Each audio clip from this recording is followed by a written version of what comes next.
ठीक है, supply first is meaning, supply के लिए हमें क्या चाहिए, सप्लाई मीन्स क्या होता है, सप्लाई मीन्स जहां पर जो है प्रोडक्ट मार्केट में अवेलेबल, देखो डिमांड के लिए क्या होता है, कंज्यूमर जो है वो डिमांड करते हैं किसी प्रोडक्ट की, उसको हम डिमांड बोलते हैं। सप्लाई मीन्स कि वो प्रोडक्ट जो है, जो आउटपुट है वो मार्केट में कितना अवेलेबल है, उसको हम क्या बोलते हैं, सप्लाई। इसके लिए हमें किन चीजों की जरूरत होती है, प्राइस एंड क्वांटिटी। ठीक है, अगर हम इनकी रिलेशनशिप की बात करें तो हम सप्लाई को बात करते हैं। डिमांड में क्या होता है, प्राइस एंड क्वांटिटी डिमांडेड के बीच में जो है इनवर्स रिलेशनशिप होता है। लेकिन सप्लाई के केस में क्या है, प्राइस एंड क्वांटिटी सप्लाइड, इसमें पॉजिटिव रिलेशनशिप होती है।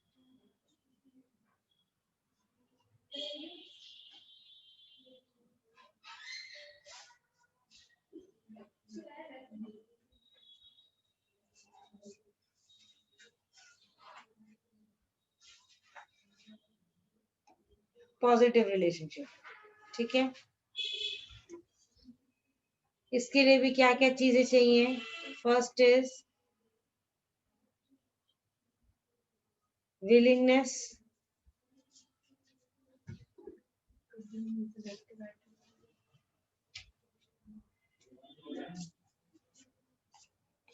प्राइस,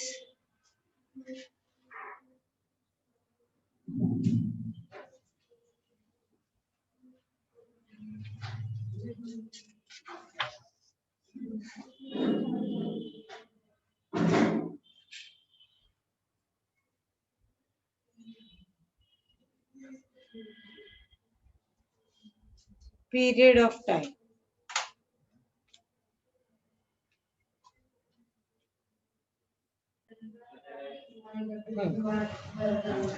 सप्लाई के लिए क्या है, willingness, price, period of time, ये तीनों चीजें मैटर करती हैं।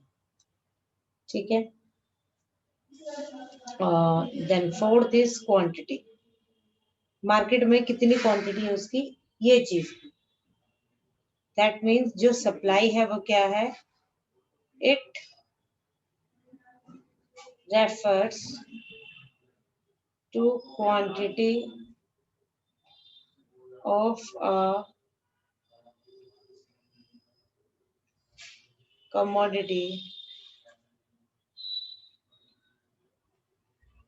that a firm is willing and able to offer for sale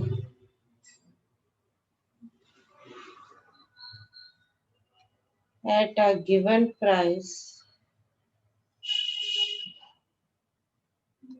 during a given period of time। अब यहाँ पर हमारे पास क्या हो गया, एक तो क्वांटिटी, ठीक है, willingness, price and period of time, ये सारी चीजें जो है मिलकर सप्लाई बनाती है। अब सप्लाई की टाइप्स की बात करें,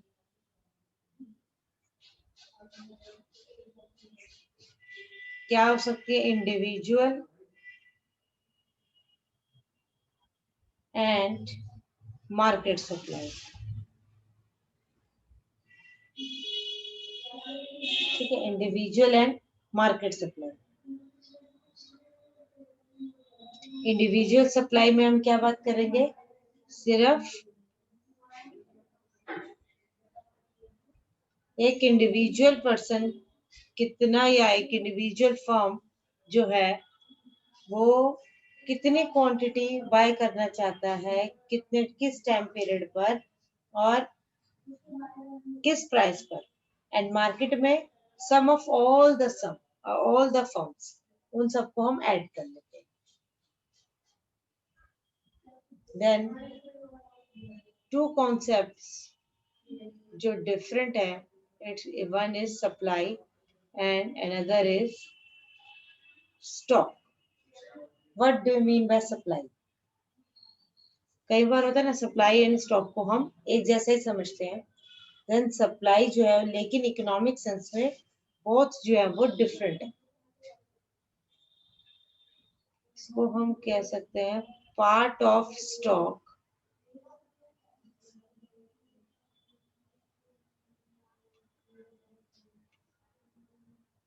which a producer is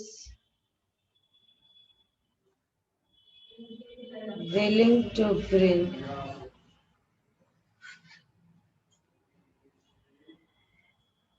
in the market for sale। यहाँ पर मेन चीज क्या आ गई, ये स्टॉक का ही पार्ट है जिसको प्रोड्यूसर क्या चाहता है सेल के लिए, प्रोड्यूसर इसको बेचने के लिए रखता है मार्केट में, वो हो जाएगा आपका सप्लाई। अब स्टॉक की बात करें,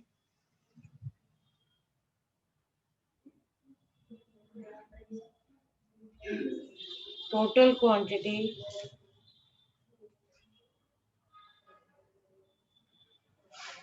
of a particular commodity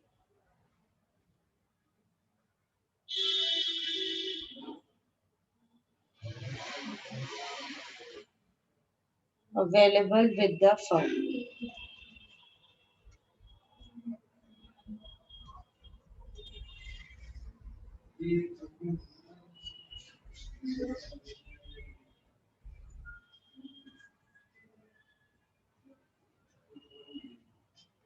at a particular point of time।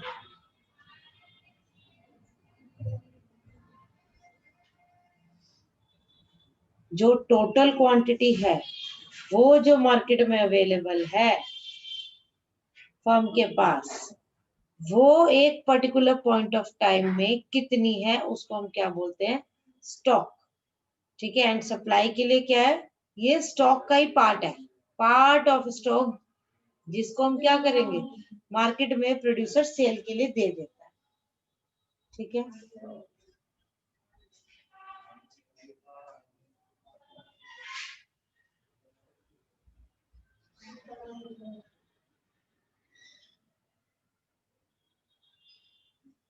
ये क्या रहेगा, period of time, and that is point of time.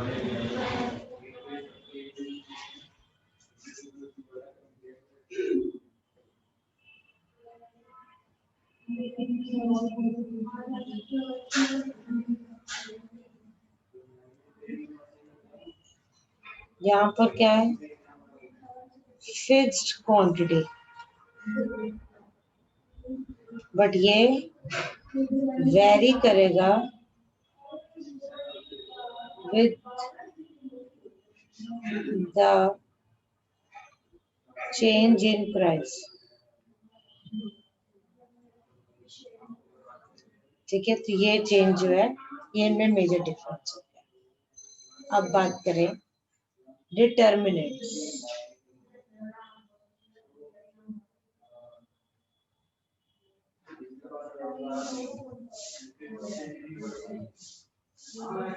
Determinants of supply, कौन कौन सी चीजों की तरफ ध्यान देने की जरूरत है, सप्लाई को कौन कौन अफेक्ट कर सकता है, ये वो फैक्टर्स हैं जो कहीं ना कहीं सप्लाई को अफेक्ट करते हैं। इसको और क्या बोल सकते हैं, factors affecting supply. First is price of the commodities। अब कमोडिटी का प्राइस जो है वो इसको कहीं ना कहीं अफेक्ट करता है। देखो जनरली क्या है, प्राइस एंड क्वांटिटी सप्लाइड में पॉजिटिव रिलेशनशिप होती है। यहाँ पे मैंने पॉजिटिव डाला था, पॉजिटिव रिलेशनशिप और डायरेक्ट रिलेशनशिप।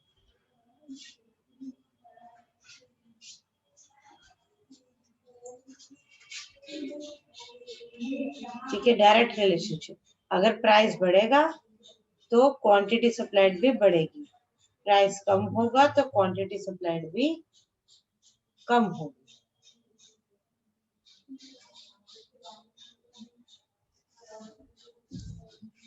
तो हम ये कह सकते हैं supply is a function of price. ये चीज इस केस में ट्रू हो जाती है।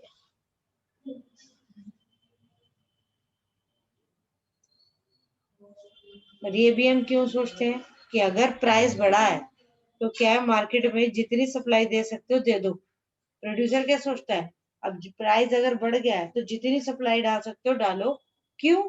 क्योंकि इस प्राइस पर हमें मैक्सिमम प्रॉफिट हो सकता है।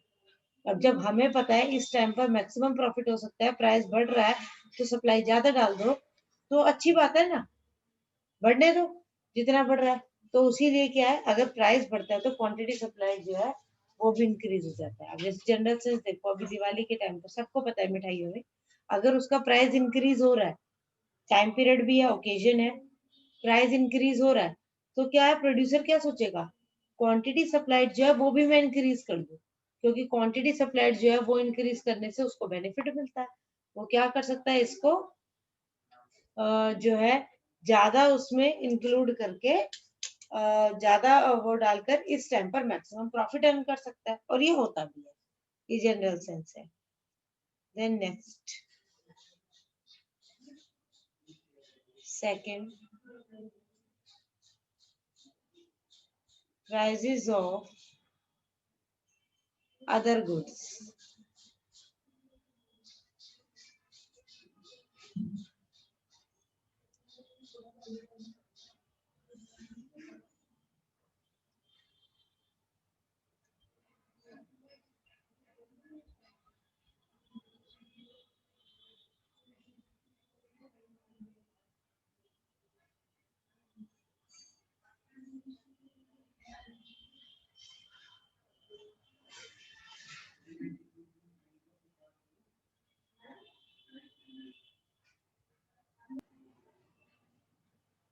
देखो प्राइसेस ऑफ अदर गुड्स के अंदर क्या है, अभी जैसे हम जो है किसी एक चीज को प्रोड्यूस कर रहे हैं, लेकिन धीरे धीरे हमें पता चलता है कि जो दूसरी कमोडिटी है उसी के साथ मिलती जुलती, उसको प्रोड्यूस करने से जो प्रॉफिट है वो ज्यादा इंक्रीज हो सकता है।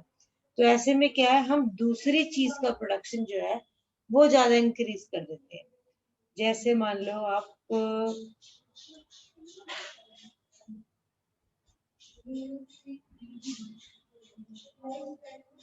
हम बात कर सकते हैं wheat and rice,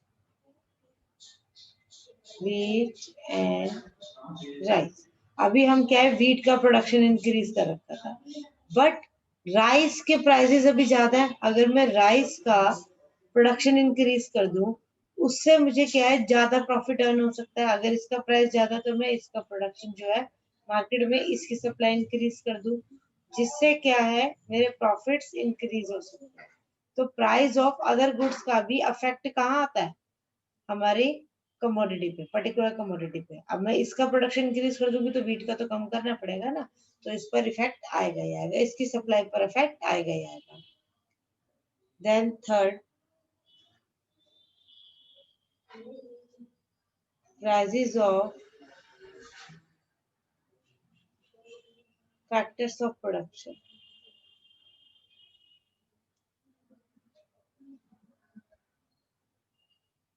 that is inputs.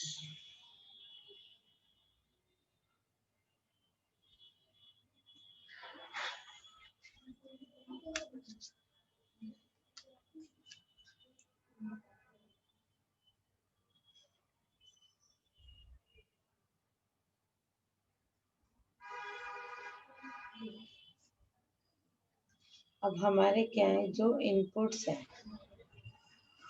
जैसे रॉ मटेरियल या आप मान सकते हो हमारी लेबर है जो इसके प्रोसेसिंग का काम करती है, इनके जो प्राइजेस है वो इंक्रीज हो। अब ये इंक्रीज हो गए तो भाई कहीं ना कहीं सप्लाई तो अफेक्ट होगी, ठीक है ना। अब ये जो है इंक्रीज हो जाए जिससे हमारा क्या होगा, कॉस्ट ऑफ प्रोडक्शन ये इंक्रीज हो जाएगा। अब इसकी वजह से जो हमारे प्रॉफिट्स है वो कम हो जाएंगे।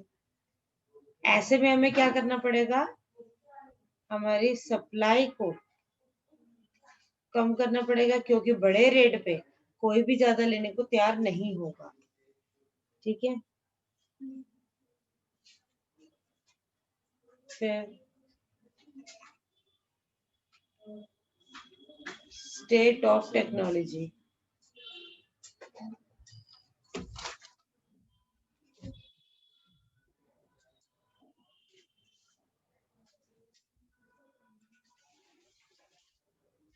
अगर आपने जो है टेक्नोलॉजी एडवांसमेंट की हुई है,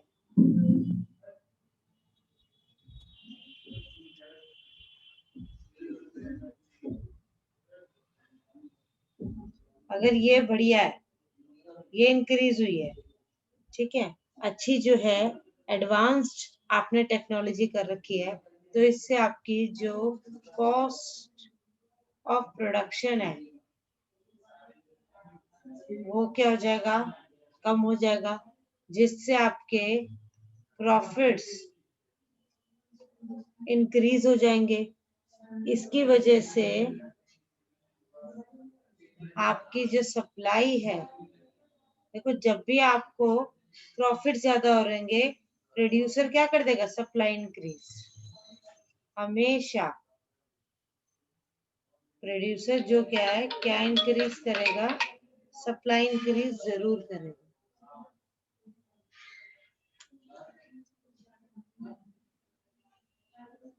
अब अगर जो है आप आउटडेटेड जो है टेक्नोलॉजी ऐसी यूज करोगे, उससे कॉस्ट ऑफ प्रोडक्शन क्या हो जाएगी, इंक्रीज हो जाएगी, जिसकी वजह से आपके प्रॉफिट मार्जिन कम होंगे, जिसकी वजह से प्रोड्यूसर जो है वो अपनी सप्लाई को डिक्रीज कर दे। नेक्स्ट, गवर्नमेंट पॉलिसी या टैक्सेशन पॉलिसी, अगर जो है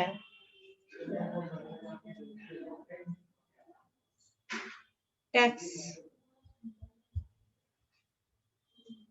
इंक्रीज होते हैं तो कॉस्ट ऑफ प्रोडक्शन इंक्रीज हो जाएगा और सप्लाई पर क्या आ जाएगा,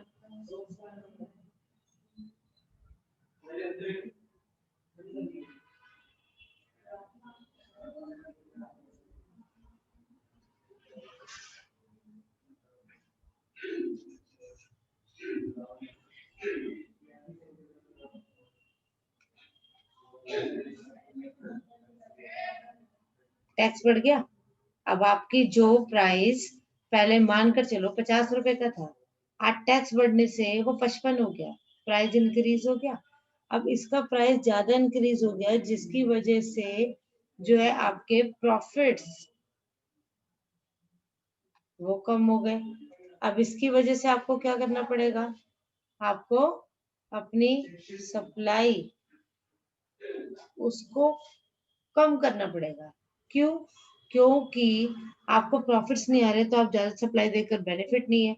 और अगर आप मार्केट में सप्लाई उस टाइम पर सप्लाई देते हो, आपके प्राइस पर अगर किसी पर्सन ने परचेज नहीं किया और बाद में ये टैक्सेस रिड्यूस हो गए, बाद में नहीं लगे प्राइसेस जो भी है, आपको क्या है, और इस टाइम पर आपने जो है ज्यादा रेट पर चीजें ले रखी हैं, तो बाद में आपको क्या हो जाएगी, लॉसेस क्रिएट होंगे, जिससे आप क्या है सप्लाई को रिड्यूस कर देते हो। अभी हमें प्रॉफिट्स नहीं आ रहे, हम सप्लाई रिड्यूस कर रहे हैं।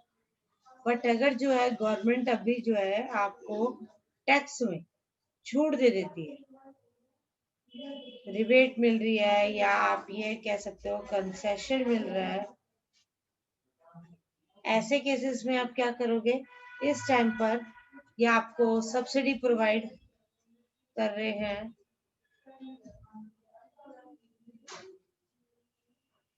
इससे आप क्या करोगे, जिससे आपके कमोडिटी का प्राइस उतना होता है जितने में कंज्यूमर बाय कर ले।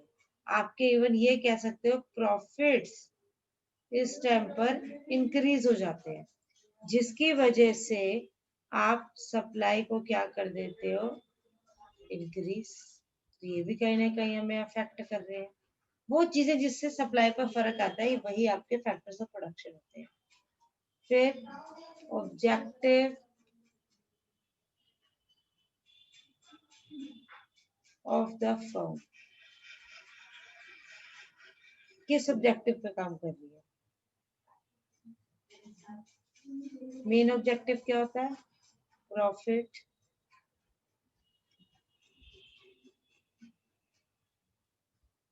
मैक्सिमाइजेशन।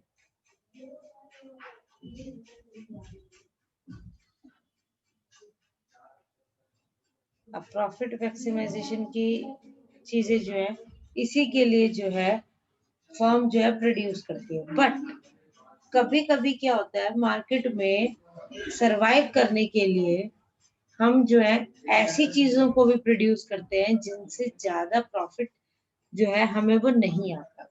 ऐसी चीजों को भी प्रोड्यूस हमें करना पड़ता है, या ये कह सकते हो एक फर्म को मार्केट में बने रहने के लिए कभी कभी जो है ऐसी जो है कमोडिटीज को भी प्रोड्यूस करना पड़ता है जो उसके लिए अभी तो फायदेमंद नहीं है, बट स्टिल मार्केट में सरवाइव करने के लिए एंड मार्केट में बने रहने के लिए आपके बाकी प्रोडक्ट्स जो हैं उनको लोग उन पर ट्रस्ट अपना बनाए रखें, उसके लिए आपको क्या करना पड़ता है, उन चीजों को प्रोड्यूस करना पड़ता है। उसका भी असर जो है आपकी सप्लाई पर। ठीक है, ये तो आपके जो थे इंडिविजुअल डिमांड के, ये सारे थे आपके, oh sorry, individual supply, individual supply के। ठीक है, आप बात करते हैं डिटर्मिनेंट्स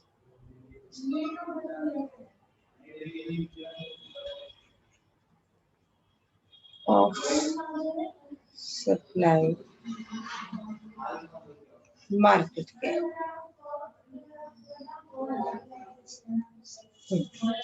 अब इसमें कौन सी चीजें मार्केट सप्लाई को अफेक्ट कर सकती हैं? First is number of firms.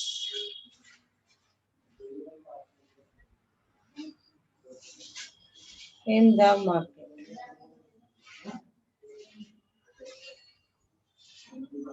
कितनी नंबर ऑफ फर्म्स है मार्केट में? अगर नंबर ऑफ फर्म्स ज्यादा है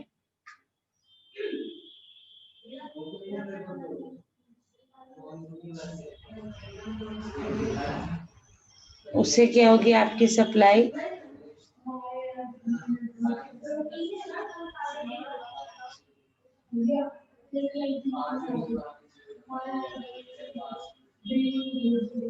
ज्यादा होगी, क्योंकि हमारे पास क्या है, मैनी प्रोड्यूसर्स। ठीक है, अगर नंबर ऑफ फर्म्स कम हो तो सप्लाई भी कम हो। नेक्स्ट, फ्यूचर एक्सपेक्टेशन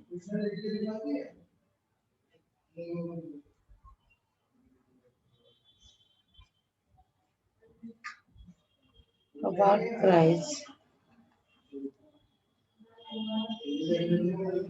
अगर आपको लगता है जो प्राइस है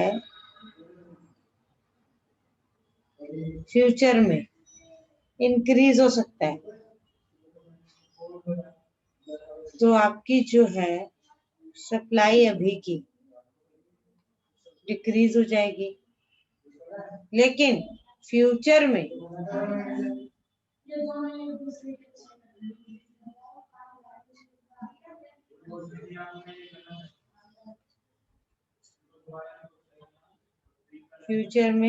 इंक्रीज होगी एट अ, जब वो प्राइस होगा हाई। ठीक है ना, इसी तरह से इसका रिवर्स होगा। देन नेक्स्ट,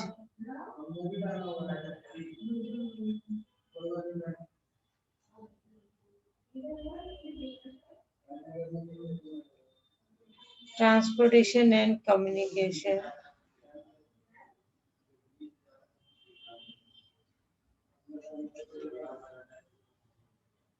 अब अगर जो है ट्रांसपोर्टेशन एंड कम्युनिकेशन अगर ये वीक होंगे तो आपकी सप्लाई अफेक्ट हो जाएगी, सप्लाई जो है वो कम हो जाएगी। बट अगर ये स्ट्रॉन्ग होंगे तो जो सप्लाई है वो इंक्रीज हो जाएगी। ये जो सारे थे आपके डिटर्मिनेंट से जो इंडिविजुअल एंड मार्केट डिमांड दोनों के मिला के